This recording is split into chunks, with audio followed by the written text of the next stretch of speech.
అనే దాని గురించి కొన్ని విషయాలు, ఎక్కువ సమయము ఇప్పటికే చాలా సమయం అయిపోయింది, అయినప్పటికీ కూడా ఎక్కువ సమయం నేను తీసుకోను. బైబిల్ గ్రంథం తీసినట్టయితే మత్తయి సువార్త 9వ అధ్యాయము 16 నుంచి మనం చదువుకున్నట్టయితే, ఎవడను పాత బట్టకు కొత్త మాసిక వేయుడు కదా, ఒకవేళ వేసిన ఎడల ఆ మాసిక బట్టను వెలుతుపరచును అంటున్నాడు. ఇంకో దాని కింద వచ్చిన చదువు, చినుగు ఏమైపోతుందట, మరీ ఎక్కువ అయిపోతుందట. మరియు పాత తిత్తులలో కొత్త ద్రాక్షారసము పోయారు. ఒకవేళ పోస్తే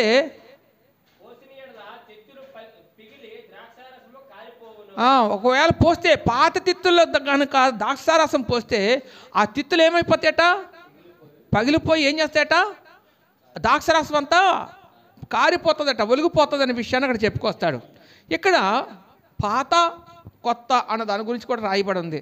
పాత బట్టకు కొత్త మాసిక వేయకూడదు అని చెప్తూనే, ఒకవేళ వేస్తే అది ఏం చేస్తుందట, మరింతగా సిరిగిపోతుంది. ఎందుకు, అది పాతది కాబట్టి. కానీ ఇక్కడ ఇంకో మాట అంటున్నాడు కదా, ఏమంటున్నాడు, పాత తిత్తులో ద్రాక్షరసము పోయకూడదట, పోస్తే ఏమైపోద్ది, అది పిగిలిపోయి ద్రాక్షరసం కింద పోవడానికి అవకాశం ఉంటుందట. ఈ రోజున మనము కొత్తవారుగా ఉన్నామా, పాతవారుగా ఉన్నామా అనే దాని గురించి పరిశీలన చేసుకున్నట్టయితే, మనము కొత్తవారిగా ఉండాలి. ఎలా ఉంటాం కొత్తవారుగా, మన పాతవారమే కదా. అంటే పాతవారికి ఉన్న ఒకప్పుడు మన స్వభావము ఇప్పుడున్న ఈ కొత్త సంవత్సరంలోకి కొత్త స్వభావం కలిగిన వారి వాళ్ళే, కొత్త నిర్ణయాలు, కొత్త ఒడంబడికలు, కొత్త తీర్మానాలు కలిగిన వారి వాళ్ళే మరి దేవునికి ఇష్టలుగా బ్రతకడానికి ఈ సంవత్సరమైన మనం పాడైపోవడానికి గతించిన కాలం చాలు. కానీ మరి ఈ సంవత్సరమైన నూతనంగా మనం కట్టుకోవడానికి, ఈ సంవత్సరం ఈ నూతన అనుభవాల చేత నూతనంగా మనం మార్చబట్టకు మరి మనల్ని మనం ఏం చేసుకోవాలి, ఈ కొత్త సంవత్సరంలో సిద్ధపరచుకోవాలా. మనం ఏం చేసుకోవాలి, దేని స్తోత్రం, హల్లెలూయా. సిద్ధపరచుకోవాలా లేదా, సిద్ధపరచుకోవాలా. దేని స్తోత్రం, హల్లెలూయా. అందుకే అంటాడు కదా, ఏమంటాడు, యోహాను సువార్త 3వ అధ్యాయం 3వ వచనం చూస్తే చదవండి ఒకసారి. 3వ వచనం, అందుకు యేసు అతడితో ఒకడు, మీరు కొత్తగా జన్మిస్తేనే కానీ అతడు కొత్తగా జన్మిస్తేనే కానీ దేవుని రాజ్యంలో చూడలేడని మీతో నిశ్చయముగా సెలవిచ్చుచున్నాను. దేవుని స్తోత్రం, హల్లెలూయా. కొత్తగా జన్మించాలంట, కొత్త రూపం ఉండాలట, కొత్త మాట ఉండాలట, కొత్త స్వభావం ఉండాలట. అంతా కూడా ఒకడు కొత్తగా జన్మిస్తేనే కానీ, కొత్తగా జన్మించడం ఏంటి, మళ్ళీ పుట్టమని కాదు, మళ్ళీ పుట్టమని కాదు.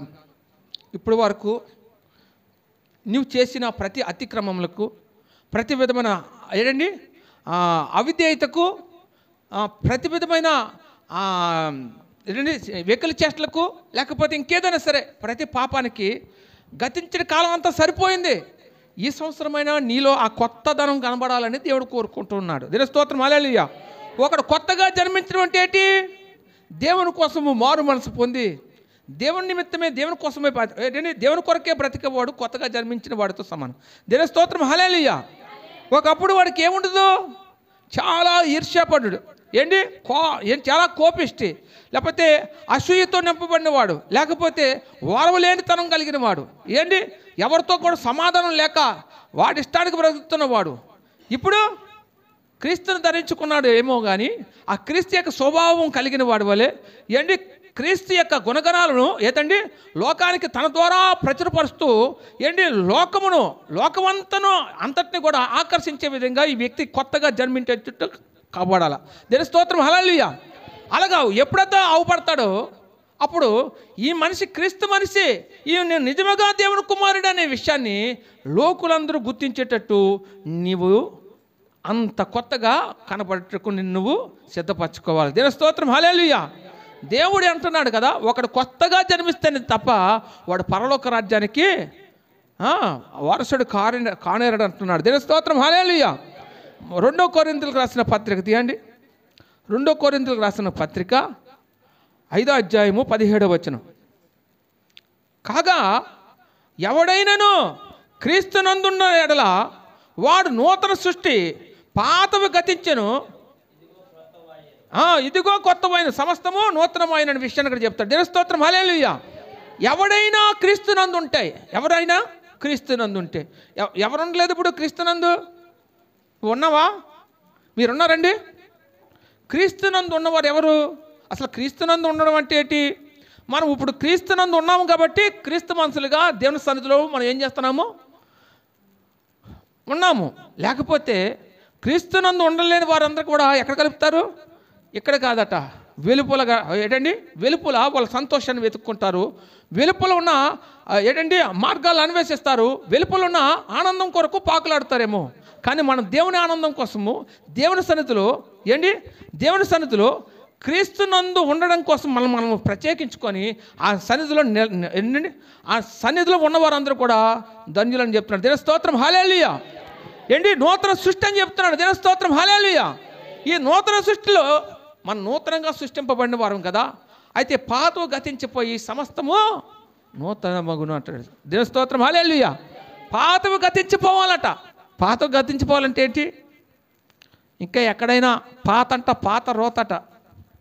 ఆ పాత రోత నీలో ఏమైనా ఉన్నాయేమోనని 1-2 సార్లు పరిశీలన చేసుకొని అవి ఎక్కడైనా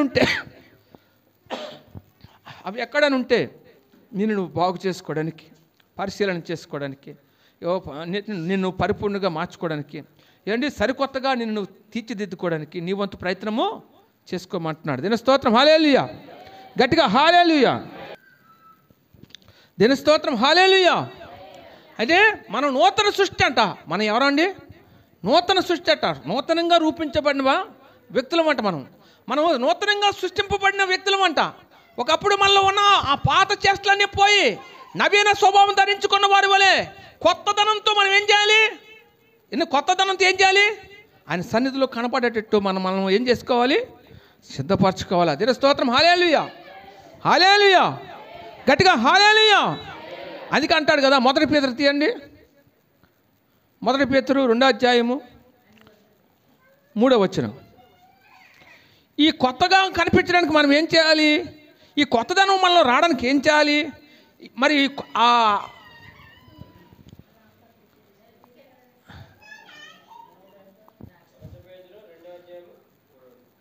2వ అధ్యాయం 3వ వచనం చదవండి.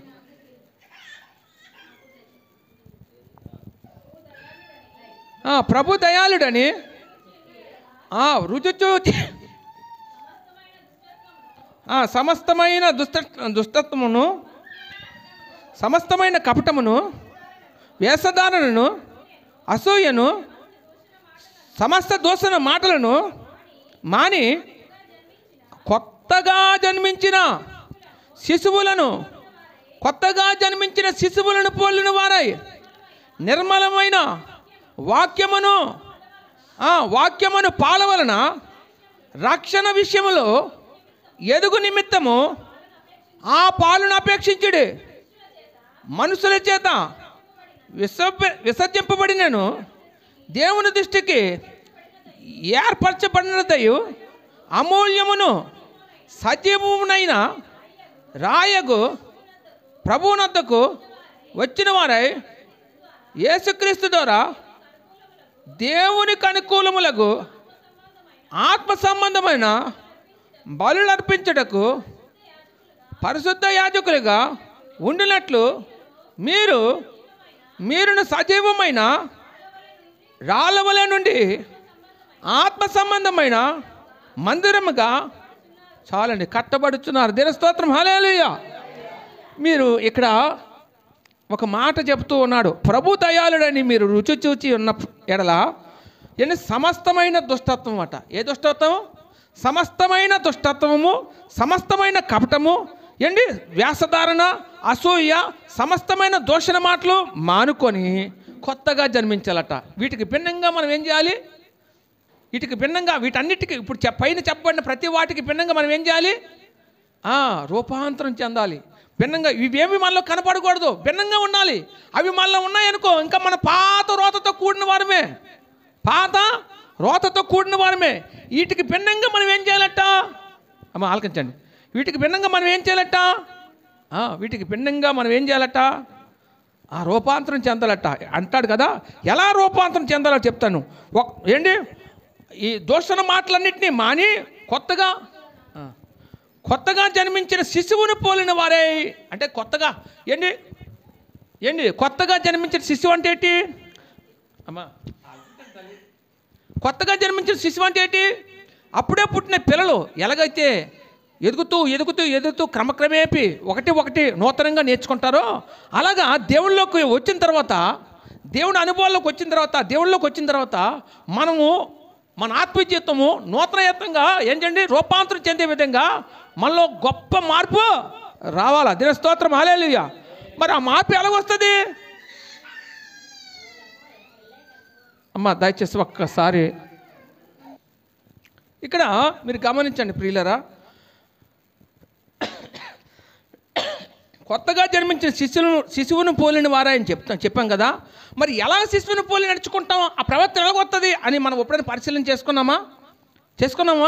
అది ఎలాగొస్తుంది చెప్తున్నాడు కదా. నిర్మలమైన వాక్యమైన పాల వలన రక్షణ విషయంలో ఎదుగు నిమిత్తము ఆ పాలను అపేక్షించుడి అంటాడు. దేవుని స్తోత్రం, హల్లెలూయా. రక్షణ విషయంలో ఎదుగు నిమిత్తము, మన రక్షణలో ఎదుగు నిమిత్తమట ఏ పాలు? వాక్యమైన పాలు. ఏంటి? వాక్యమైన పాలుతో మనం ఏం చేయాలి? మనము తాగాలట. దేవుని స్తోత్రం, హల్లెలూయా. పిల్లడు పాలు తాగితే ఏమవుతాడు? రోజుకి వృద్ధి అవుతూ చక్కగా ఎదగడానికి, ఆరోగ్యవంతుడిగా ఉండడానికి కారణమవుతాడు. దేవుని స్తోత్రం, హల్లెలూయా. మరి ఆత్మీయ దేవుని బిడ్డలు ఏం చేయాలి? వాక్యమైన పాలను, వాక్యంతో పోల్చబడింది కాబట్టి ఈ వాక్యమైన పాలను ఏం చేయాలట? వాక్యమైన పాల వలన రక్షణ విషయంలో ఎదుగు నిమిత్తము ఆ పాలను అపేక్షించమంటున్నాడు, వాటిని తాగమంటున్నాడు. వాక్యాన్ని ఏం చేయాలి? పాలు వలె తాగుతూ మరి నువ్వు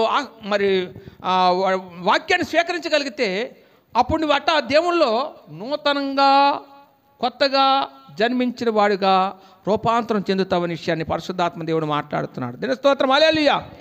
గట్టిగా హల్లెలూయా, గట్టిగా హల్లెలూయా. ఇందు నిమిత్తం నువ్వేం చేయాలా? అయ్యా నేను మారాలనుకుంటున్నాను, కొత్తగా రూపాంతరం చెందాలనుకుంటున్నాను. ఇగో తండ్రి, నాకు నేనుగా ఎలా మారాలి అన్న దాని గురించి నువ్వేం చేయాలి? ప్రభు దగ్గరికి రావాలి. ఎలాగొస్తావు ప్రభు దగ్గరికి? కీర్తనలు తీయండి. కీర్తనలు 51వ దావీదు కీర్తన. దావీదు భక్తుడు మాట్లాడతాడు. 51వ దావీదు కీర్తన 10వ వచనం.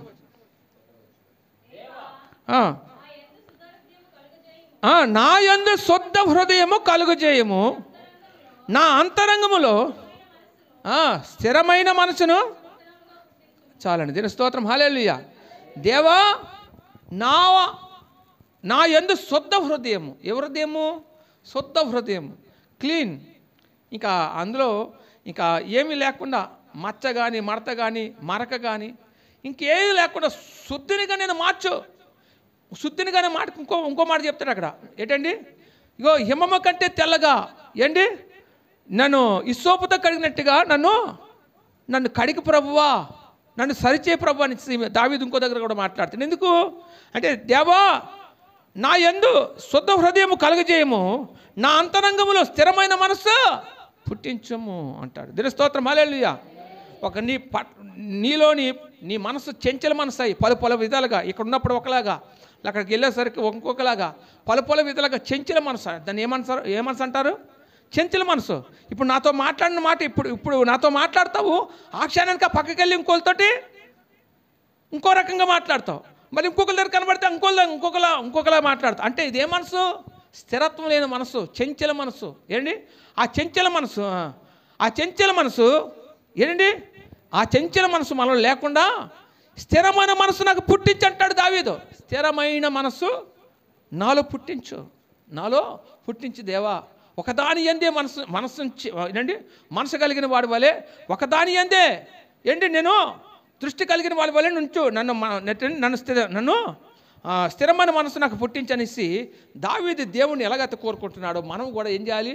మన మనసు చెంచల మనసై ఏంటి 2 తలంపుల మధ్య తడువులాడుతుందేమో, ఎక్కడైనా సరే విభిన్నమైన ఆలోచనలతో మనం బ్రతుకుతున్నప్పుడు మనం ఏ నిర్ణయం తీసుకోవాలో సరైన నిర్ణయం తీసుకోలేక చాలా గందరగోళ పరిస్థితులు, అగమ్య గోచరంగా మన స్థితి ఉంటే దాని విషయంలో నువ్వేం చేయాలి? ప్రభు దగ్గరికి వెళ్ళి, ప్రభువా నా యందు శుద్ధ హృదయము కలగజే తండ్రి, నా అంతరంగములో స్థిరమైన మనసు పుట్టించు నాయనా అని నువ్వు అడగాలట. స్థిరమైన మనసు ఏం చేయాలట? పుట్టించమని అడగాలట. పుట్టించమని ఏం చేయాలట? అడగాలట. అడుగుతున్నావా? అడగాల. ఏంటి? అడగకపోతే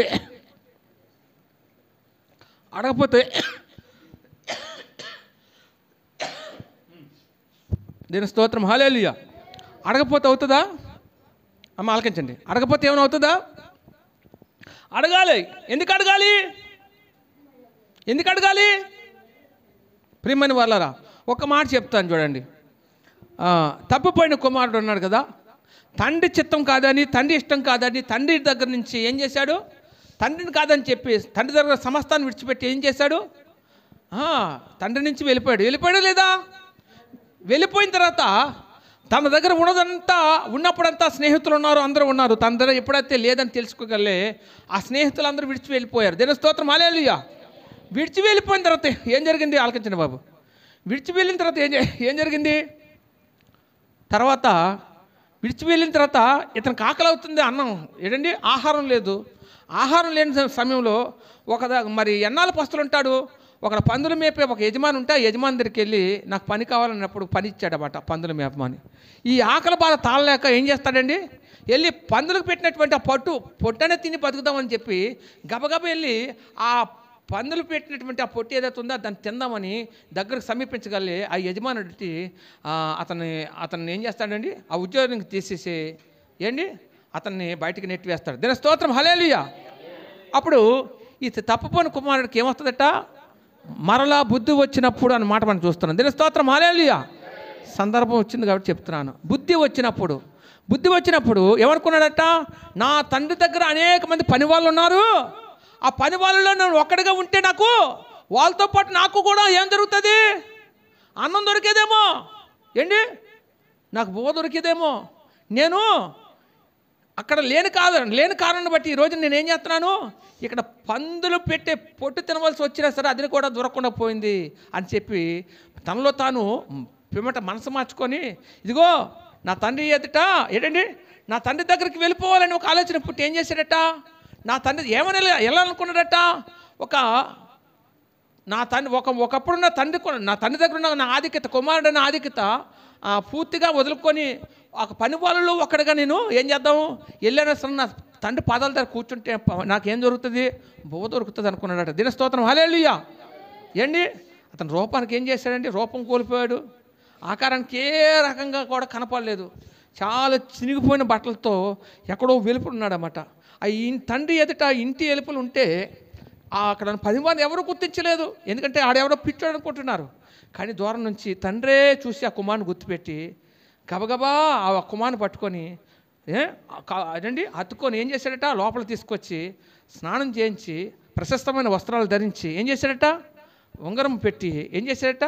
మళ్ళీ ఏ ఆధిక్యత కోల్పోయాడో మళ్ళీ అదే ఆధిక్యతలో మళ్ళీ తండ్రి ఆ కుమారుని ఆ స్థానంలో నిలబెట్టాడట. దేవుని స్తోత్రం, హల్లెలూయా, హల్లెలూయా. ఎందుకు ఈ మాట చెప్తున్నానంటే, బుద్ధి వచ్చినప్పుడు పిమ్మట తన మనసు మార్చుకున్నప్పుడు మళ్ళీ పోగొట్టుకున్న ప్రతిదీ తిరిగి సంపాదించుకున్నట్లుగా మనం కూడా ఏం చేస్తామండి? కొత్తదనంతో నింపబడినప్పుడు, పాతవ గతించిపోయి కొత్త అనుభవాలతో నింపబడినప్పుడు, నూతన హృదయము మనం కలిగి ఉన్నప్పుడు, ఆ నూతనముగా మనం కనబడుతున్నప్పుడు ఆ ప్రభు దృష్టి మనం ఆకర్షించగలుగుతాము. అప్పుడు మనం కోల్పోయిన ప్రతి ఆధిక్యత ప్రభు వల్ల మనము తిరిగి సంపాదించుకున్న వారు అవుతాం చెప్పడానికి మాట చెప్తున్నాను. దేవుని స్తోత్రం, హల్లెలూయా, హల్లెలూయా. ఇది సంపాదించుకోవాలంటే ఏం చేయాలి? పిల్లలు బాగా ఎదగాలంటే ఏం చేస్తే చెప్పాను? ఎదగడానికి కారణం ఏంటి? పాలు బాగా తాగాలి. పాలు దేంతో పోల్చబడింది? వాక్యంతో పోల్చబడింది.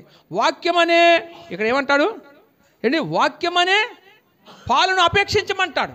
పాలను ఏం చేయమంటాడు? అపేక్షించమంటాడు. దాన్ని తాగమంటాడు. అప్పుడు పిల్లవాడు ఏం చేస్తాడు? బలంగా అవుతాడు, వృద్ధిలోకి వస్తాడు, ఎదుగుతాడు. ఏంటి ఎందుకు ఇవన్నీ చెప్తున్నానంటే ఆ వాక్యపు మన జీవితాల్లో దేవుని వాక్యం అంటే మన జీవితాల్లో లేకపోతే ఏమైపోతాం? మనము బలహీనమైపోతామంట. ఏమైపోతాం? బలహీనమైపోతామంట. మరి వాక్యం అనే ఏంటి ఆ పాలను మనము అపేక్షించేవారిగా దేవుని బిడ్డలో నేడు దినాలు ఉండాలనే విషయాన్ని పరిశుద్ధాత్మ దేవుడు మాట్లాడుతూ ఉన్నాడు. దీని స్తోత్రం, హల్లెలూయా. అందుకే అంటాడు, ఏమంటాడు తెలుసా? యెషయా గ్రంథము 43 అధ్యాయం 19వ వచనం తీయండి. యెషయా గ్రంథము 43వ అధ్యాయము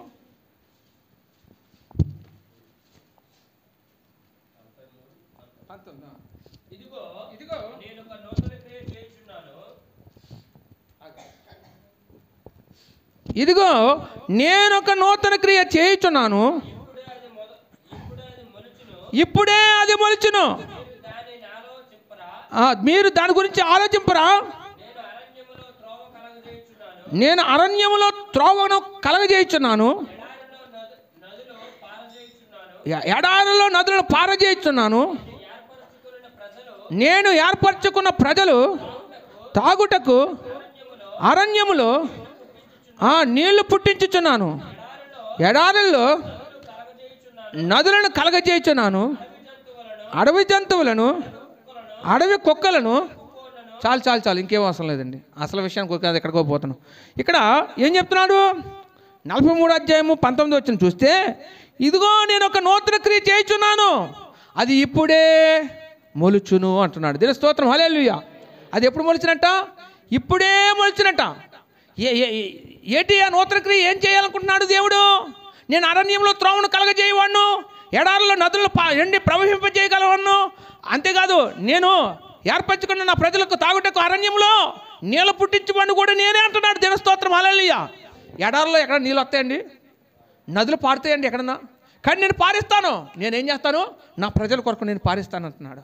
నా ప్రజల కొరకు నేనేం చేస్తాను? పారేలాగా చేస్తాను, నదులు పారేలాగా చేస్తాను. ఎప్పుడు రాలేదట దుబాయ్కి. మన అంత వర్షం, కొండపోత వర్షం మొత్తం అంతా ఎప్పుడు కూడా వరదలు వచ్చి కొట్టుకుపోవడం అంటే వాళ్ళకి ఎడారు కదా, వాళ్ళకి ఏం వరదలు వస్తాయి? ఎండే కాస్తుంది తప్ప వర్షం అనేది వాళ్ళకి ఎరగరు. అలాంటిది పెద్ద ఏంటి వర్షం వచ్చి మొత్తం బిల్డింగ్స్ లేకపోతే కార్లు గీళ్ళన్నీ కూడా కొట్టుకొని పోయాయి. దేని స్తోత్రం, హల్లెలూయా. కొట్టుకొని పోలేదా? మొన్న రీసెంట్గా జరిగిందా లేదండి? జరిగింది. దేవుడు ఏమంటున్నాడు? అరణ్యమైన ఇక్కడ ఏమంటున్నాడు? అక్కడ మంచి మాట చెప్తున్నాడు. ఎడారిలో నేను అరణ్యంలో త్రోవను కలగజేయవాడిని నేను అంటున్నాడు. ఎడారులు ఏంటంటే అరణ్యంలోనే త్రోవ ఉంటుందా? చాలా చీకటి అగాధం ఉంటుంది. ఎక్కడ చూసినా మామూలుగా తొప్పలో కొద్దిగా బాగా ఏపుగా ఎదిగిపోతేనే కనీసం వెళ్ళడానికి వెళ్ళడానికి తోవ ఉండదు. అరణ్యంలో మార్గాన్ని నీకోసం సిద్ధపరుస్తాను అంటున్నాడు. ఎడారిలో నదులు ఏం చేస్తారట? నీకోసం పారలాగా చేస్తారట. అంతేకాదు ఇంకో మాట అంటాడు. ఏమంటాడు? తాగుటకు తాగడానికి నీకు నీళ్ళు లేకపోతే నీళ్ళు కూడా నేను అరణ్యంలో నీకు కలగజేస్తానని చెప్తున్నాడు. దీని స్తోత్రం, హల్లెలూయా. ఎందుకు ఈ మాట చెప్తున్నాడు? నువ్వు జరగదు అనుకున్న దాన్ని జరిగించేవాడిని నేను కదా. అది కార్యం జరగదు, అది అసాధ్యం అనుకున్న దాన్ని సాధ్యం చేసి చూపించేది నేను కదా. నేను చేసేవాడిని నేనుండగా ఇది జరగదని ఎలా నిర్ధారణకు వస్తావు? ఇదిగో అందుకని అంటాడు దేవుడు. ఏమంటున్నాడు తెలుసా? ఇదిగో నేను ఒక నూతన క్రియ నీ పట్ల నేను చేయుచున్నాను, అది ఇప్పుడే మొదలవుతుంది, ఇప్పుడే మొలుచును అంటున్నాడు. దీని స్తోత్రం, హల్లెలూయా. నమ్మిన వాళ్ళందరూ దీని స్తోత్రం చెప్పండి గట్టిగా, హల్లెలూయా, హల్లెలూయా. యెహెజ్కేలు గ్రంథము 36వ అధ్యాయం 26వ వచనం. యెహెజ్కేలు గ్రంథము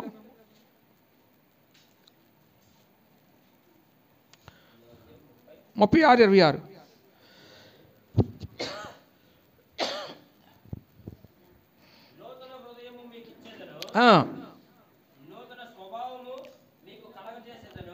ఏంటండి? నూతన హృదయమును మీకు ఇచ్చేదను, నూతన స్వభావం మీకు కలగజేసేదను, రాతి గుండెని మీలో నుంచి తీసివేసి మాంసపు గుండెని మీకు ఇచ్చేదను, నా ఆత్మను మీ అందుంచి నా కట్టడలను అనుసరించి వారిగాను, నా విధులను గైకొని వారిగాను మిమ్మల్ని చేసేదను నేను చాలండి ఇంకేం అవసరం లేదు. ఇంకా ఇక్కడ ఏమంటున్నాడు, ఇదిగో ఒక నూతన క్రియ నూతన క్రియ చేస్తానని చెప్పాడు కదా దేవుడు. ఏంటి ఆ నూతన క్రియ అంటే, నూతన హృదయం మీకు ఇస్తాను, నూతన స్వభావం ఏంటండి, నూతన స్వభావం మీకు కలగజేస్తాను, మీలో ఉన్న రాతిగుండను తీసేస్తాను. రాతిగుండ అంటే ఏంటి, కఠినమైన హృదయాన్ని, ఏంటండి కఠినమైన హృదయానికి అది సాదృశ్యం. ఏంటి, కఠినమైన హృదయం నీలోంచి తీసేసి నీకు మాంసపు గుండెని పెడతాను. ఏంటి, ఏం గుండె అట, మాంసం ఎలా ఉంటుందండి, మెత్తగా ఉంటుందా గట్టిగా ఉంటుందా? మెత్తగానే ఉంటుంది. ఏంటి, రాయి ఎలా ఉంటుంది, గట్టిగా ఉంటుంది. కనీసం పట్టుకుందామని సార్ చాలా హార్డ్ ఒక మెటల్లాగా ఉంటుంది చాలా. ఏంటి, అలాగా రాతి గుండె నీలో తీసేస్తాను. కఠినమైపోయినా నీ బ్రతుకులో కఠినమైపోయినా నీ యొక్క ఆ స్వభావం పూర్తిగా తీసేసి మెత్తనగల మంచి మాంసపు గుండె నీకు అమర్చుతాను చెప్పి ఏం చెప్పాడండి అక్కడ తన కింద వచ్చిన అమర్చి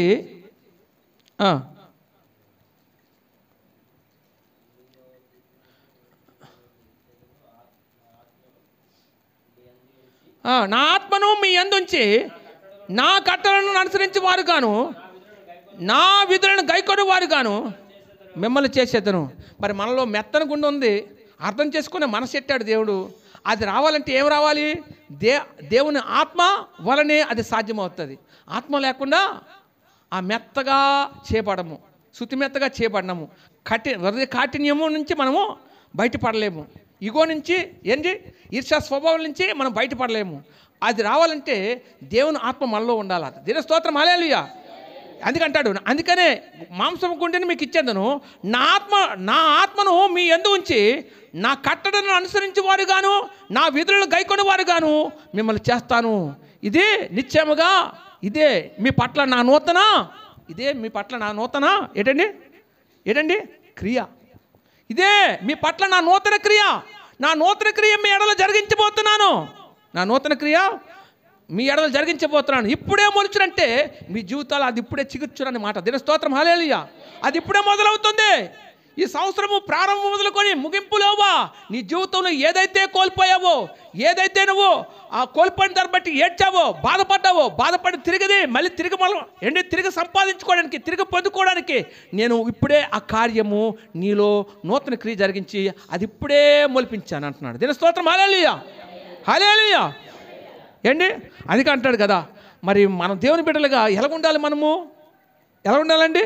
యెషయా గ్రంథం 40 అధ్యాయం తీయండి.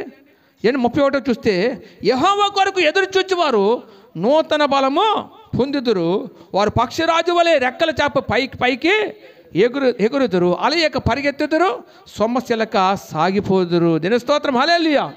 ఏంటి మనం ఏ బలం అండి, ఏ బలం పొందాలి? యెహోవా కొరకు ఎదురు చూసేవారట పక్షిరాజు వలె రెక్కల చాపి పైకి ఎగిరిపోతారట. వాళ్ళు పైకి ఎగిరిపోతూ చాలా జీవితాన్ని చాలా ఆస్వాదిస్తారట. ఈరోజు నువ్వు నీ జీవితాన్ని ఆస్వాదించలేకపోతున్నావు, స్వేచ్ఛ లేదని బాధపడుతున్నావు. నీ బాధకు కారణము నీ కలిగినటువంటి పరిస్థితులు. ఆ పరిస్థితులు ఎందుకు వచ్చాయంటే నువ్వు తీసుకున్న నిర్ణయాలు. ఈ రోజున ఆ నిర్ణయాలు బట్టి, నువ్వు తీసుకున్న నిర్ణయాలు బట్టి నువ్వు పాడైపోయింది చాలు. నువ్వు పాడైపోవడానికి గతించిన సంవత్సరం అంతా చాలు. ఈ సంవత్సరమైన నూతనంగా నేను నిన్ను కట్టబోతున్నాను, నూతనంగా నిన్ను రూపించబోతున్నాను, నూతన సృష్టిగా నిన్ను చేయబోతున్నాను. ఇదిగో ఇప్పుడే మొలుచును. ఏమంటున్నాడు ఆయన? ఇప్పుడే మొలుచును, నా కార్యం ఇప్పుడే నీ జీవితంలో మొలుచుతుంది. ఈ సంవత్సరము ప్రారంభం మొదలుకొని ముగింపు వరకు నా కాపుదల, నా కృప వెంబడి కృపను నీకు చూపించగా మానని చెప్తున్నాడు దేవుడు, వాగ్దానం చేస్తున్నాడు. దేవుని స్తోత్రం, హల్లెలూయా, హల్లెలూయా, హల్లెలూయా. అందుకే అంటాడు కదా, యెహోవా కొరకు ఎదురు చూచువారు నూతన బలము పొందుతారట. ఒక నూతన ఉత్సాహము, నూతన బలము. ఎవరిని? దేవుని బట్టి ఆనందించేవారట. ఒక రకమైన ఒక తెలియని సంతోషంతో పక్షిరాజు ఎలాగైతే ఆకాశంలో విహరిస్తుందో అటువంటి గొప్ప ఆనందం కలిగిన వారి వలె నా ప్రజలు ఉంటారని. వారు ఎంత మాత్రం అలసిపోరు, సొమ్మశిలక ముందుకు సాగిపోతూనే ఉంటారు అని చెప్పి దేవుడు తన ప్రజలు ఉద్దేశించి మాట్లాడుతూ ఉన్నాడు. దీని స్తోత్రం, హల్లెలూయా, హల్లెలూయా. అందుకే అంటాడు కదా, మీరు కొత్తగా జన్మిస్తేనే కానీ. ఎలా జన్మించాలి మనము? కొత్తగా జన్మించాలట. అందుకనే ఎవడును పాత బట్టకు కొత్త మాస్క్ వేయడు కదా, ఒకవేళ వేస్తే అది చిరిగిపోను అంటాడు. వేస్తే ఏం చేస్తుందట? మరింతగా చిరిగిపోతుందట. అందుకని కొత్త మనలో పాత రోత మనల్ని ఉంచుకొని కొత్త బట్టలు కట్టుకునేంత మాత్రాన మనలో కొత్తదనం రాదు. మనలో కొత్తదనం రావాలంటే ముందు నీ మనసు మారాలి, నీ అంతరంగం మారాలి, నీ స్వభావం మారాలి, ఏంటి నీ తలంపులు మారాలి, నీ హృదయంలో గొప్ప మార్పు రావాలి. ఆ మార్పు ఎలాగొస్తుందంటే ఎలా చెప్పాడు? ఆ మార్పు ఎలాగొస్తుందని చెప్పాడు? ఏంటి? వాక్యం అనే పాలను అపేక్షించడం వల్ల వస్తుంది. ఎప్పుడు అపేక్షించగలము? కీర్తనకారుడు అంటాడు కదా, నా యందు మీకు దేవా నా యందు శుద్ధ హృదయం కలగజేయము, నా అంతరంగంలో స్థిరమైన మనసు పుట్టించమని నువ్వు ప్రభువుని అడిగినప్పుడు వస్తుందట. లేకపోతే అప్పుడు దాకా నీ మనస్సు నీ ఎలాగతున్నావో ఏంటి ఆ హృదయ కాటిని బట్టి అలాగే ఉండిపోతావాడు. కానీ సంవత్సరాలు మారిపోతాయి, కానీ నీ బట్టలే కొత్తదనం, కానీ నీ హృదయము నీ మనసు కొత్తదనము కొత్తదనంగా కనపడదు. మనలో కొత్తదనం కనబడాలి. ఈ నూతన సంవత్సరంలో నూతన అనుభవాలు కలిగిన వారి వలె నూతన మనస్సు, నూతన తలంపు, నూతన ఆలోచనలు, నూతన హృదయము, నూతన గుండె ఏంటండి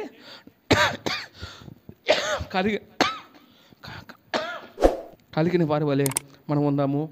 చిన్న మాటలు ప్రభు పేట ముగిస్తున్నాను. తల వంచినట్టయితే ప్రార్థన చేసుకుందామండి. దయచేసి